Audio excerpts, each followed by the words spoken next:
Yo, okay. Fourth module. Okay, this is 1500 DT. Okay na naman. Mababanggit na naman ako ibang ano. Product. Kaya ako magbanggit talaga, promise. Pero wala akong choice. Kasi hindi nyo maiintindihan kung anong mga katulad na sounds. Hindi nyo mai-imagine eh. Okay, so ako, Brad, may 1500 DT na ako. Black version. Dati.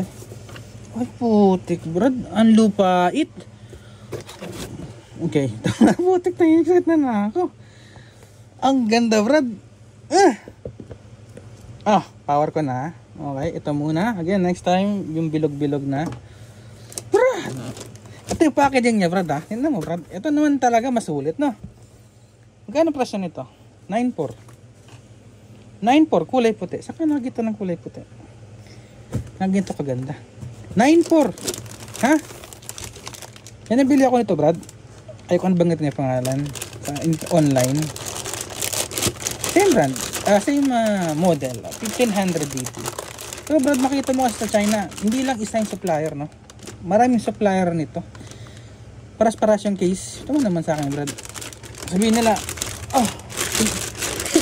tatawa ko gabi, may nag-comment sa akin. Ayaw ko nang sabihin. Ito, medyo yupe. Kasi dito yun, no? Pero, walang problema yan. Kasi ano lang ito eh, natutupi ito yan. Straight na siya ulit eh. Yun, lahat, kahit yung binili ko sa online. Ayan. Brad, wait! Ay, come on. Okay. Saan ko makita ng puting ganito, Brad? First, Yan yung may tatak. Tatawa ka kagabi. Ina-compare yung products ko sa ibang brand, you know? Pero yung brand na kina-compare niya, sa mismong product, walang nakatatak. Kung may tatak man, sticker. Ito ba, hindi to sticker. Okay, naka-laser yan. May mga connections tayo sa China, na, alam mo yun, na mababait. May connections tayo. Salamat sa connections ko sa China. You know, mga friends natin. So, meron tayong mga friends na wala yung iba, kaya yung price natin mura. Okay? Direct sa factory. Okay? So, yun yung advantage pag, alam mo yun. Basta, ayoko na full review. Okay. So, meron ako isising ito. Itim. Okay? Doon sa baba. Kunin ko pa ba? Kasi yung itim ko kasi, Brad, yung pinapagawa ko ngayon, which is darating sa February 20. Ganito rin siya, X-type. Yung cutout niya sa heatsink niya. Pero kulay black. So, may parating din ako na additional pa nito. Kasi yung, ito, may binili ako. Kaso, gusto na ito ubusin. Wala na ako maiwan pang demo. Kaya nagpadagdag ako kahapon. Saan ka?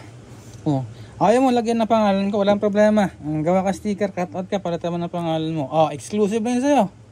1500 DT, ibig sabihin lang, pwede ito sa 4 ohms, 1,500 watts. 4 ohms doon. Tapos, yung 1,000 watts niya, yung isa, Brad, yung isang, yung dito na plastic, may nakabit na plastic. Ito wala itong plastic, diretso talaga, siya, laser print. Okay, so laser print siya. Hindi siya ganun kalinaw, pero andun na yung sabi mo na hindi siya generic. Okay? Naoxing, okay? Hindi siya generic. Alam mo yun, yung tipo kahit sino palitan lang sticker, sakaya sa'yo na yan. Ito, merong originality. Ito yung cutout niya. Specific requirement ko yan. Mecman by Riural. So, gumawa sa akin ito si Riural, Brad. Kausap ko si Ate Chicks. Hinig na miss ko. Si Ate Chicks. So, ito, again, explain ko lang, na. If browse nyo sa may homepage ko, meron doon nakalagay demo 1500 DT sa New Year. Isang ganito lang ginamit ko. Dalawa na yung speaker na pinagana niya. Yung column ko na 6.5 times 4 plus yung tweeter niya. So 150 times 4, 600 plus yung tweeter. Ano pa yun, branded pa yun, Vital Pro. Shout out sa MC Tech, thank you. Tapos yung sub ko na DX S12 na inspired, na mayroong stage 12. Pinull range ko lang siya, Brad. Okay na eh. Ayun. So, capability wise, pinagana ko siya dati sa Broadway na 1000 watts. Okay naman. So, saan na bala? Okay, so kung meron kayong connections, no? Wala siyang, ito wala siyang wire. So, meron lang siya dito na dalawang tugtungan. So, ang gagawin mo lang dyan, Brad, yung parang pangsalpak dito. Tapos wire. Or kung marunong kayong mag-solder, no? Saan na yun? Yan. So, kung marunong kayong mag-solder, okay? So, wire dito, solder. Wire dito, solder. Okay. Tapos, lagyan nyo lang insulator sa gitna. Okay, positive, negative. Okay. So, ito may nakalagay dito na ginawa siya noong December. Wala pala ako. December 2020. Diba? Bakit ayaw mag-zoom? Yan. 2023 noong December. Okay. So, kasi nga, noong December ko siya pinagawa. Tapos kaya, 1 month yung shipping. Okay. So, yan. Kaya nabot siyang January. Explain ko lang, Brad, no? Ito, unlike sa other series nito, meron pa, sa mga naka-experience na gumamit ng ibang brand na similar design, no? Meron siyang out dito. So, marami itong series na to eh. Pero ang binibili ko lang talaga is 1500 DT kasi kung ako tatanungin, napakasulit ito kumpara sa ibang products. Yung price nito, magkano? 9.4 compared mo dun sa isa. Wala akong masabi, Brad, kasi ito pwede ka mag-connect dito eh. Ang output niya sa likod is 8 ohms. Tapos kung magko-connect ka pa dito ng isa pa, okay, magpa-parallel yan. So magiging 4 ohms. Okay? AC inlet 230 to 50 Hz. So okay nga lang yan. Wala tayong motor dito. So walang problema na i-drive. Kung gusto mo mag-link dito, okay? Push on, push out, off. One input, no? One input, link out. Okay? So, ito meron tayo dito. Ito una, hirapan ako dun sa model eh. Ano sabihin na FAD? No?